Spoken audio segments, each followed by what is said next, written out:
I'm always on a search for specific ingredients for my kitchen. And these are those ingredients which aid in the preparation of authentic recipes like sambar and rasam. Once in a while, when I'm not in the mood for these, I like to prepare gravies that go perfectly well with rice.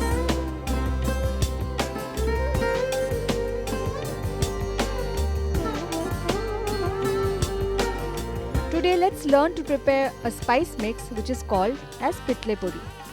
Welcome to Dakshin Curry.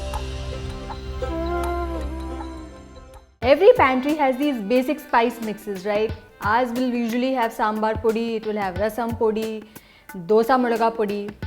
At times we get bored of that. So whenever we get bored, we make this other kind of podi which is called pitle podi, and today that's what I'm going to show you. So let's start really easy. Pan, flame and some coconut. You just need to dry roast this till it just kind of, starts to brown a little. It's like saying that you want to cook it in its own essential oils. As you can see, this is toasted really well. Time to remove it off the flame. I'm just going to transfer this onto a bowl. You can actually smell the coconut oil. Now in the same pan, I'm going to take very little oil, just enough to fry the hing. That's all you need. So now in this, I'm going to add hing. The hing I'm adding is whole hing. So we'll just allow this to fry. Now you'll see that it kind of fluffs up. Now we'll add chana dal to it. And because our pan is really hot, guys, you have to be quick.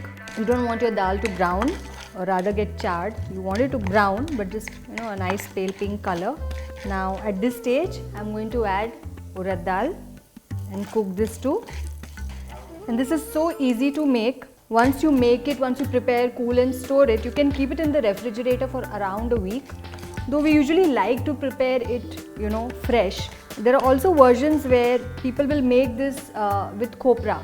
Instead of using fresh coconut, you can use copra. That stays a little more longer, but you can store it for say up to a week. Some people even store it up for 15 days. So as you can see, the color is changing now.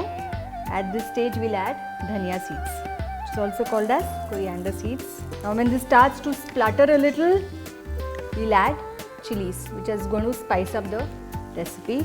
Just adding it whole because it's all going to get powdered.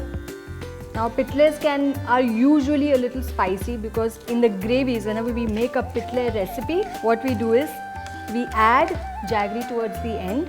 So you will notice that the powder is usually spicy. And now what I'm going to do is, last but not the least, add back the coconut.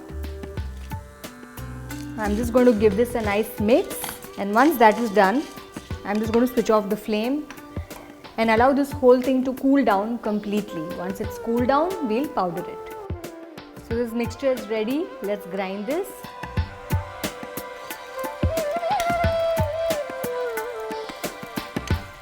I'm also going to add a little bit of salt at this stage.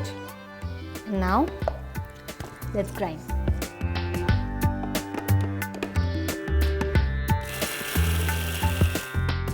Let's check this once. Tap a little so that the masalas don't fall off. And I'm getting a really amazing smell of dhania, even though we have not added a lot. I'm going to grind this a little bit more.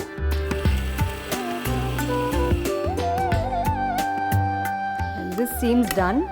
Let me transfer this onto a bowl and then show you how it looks.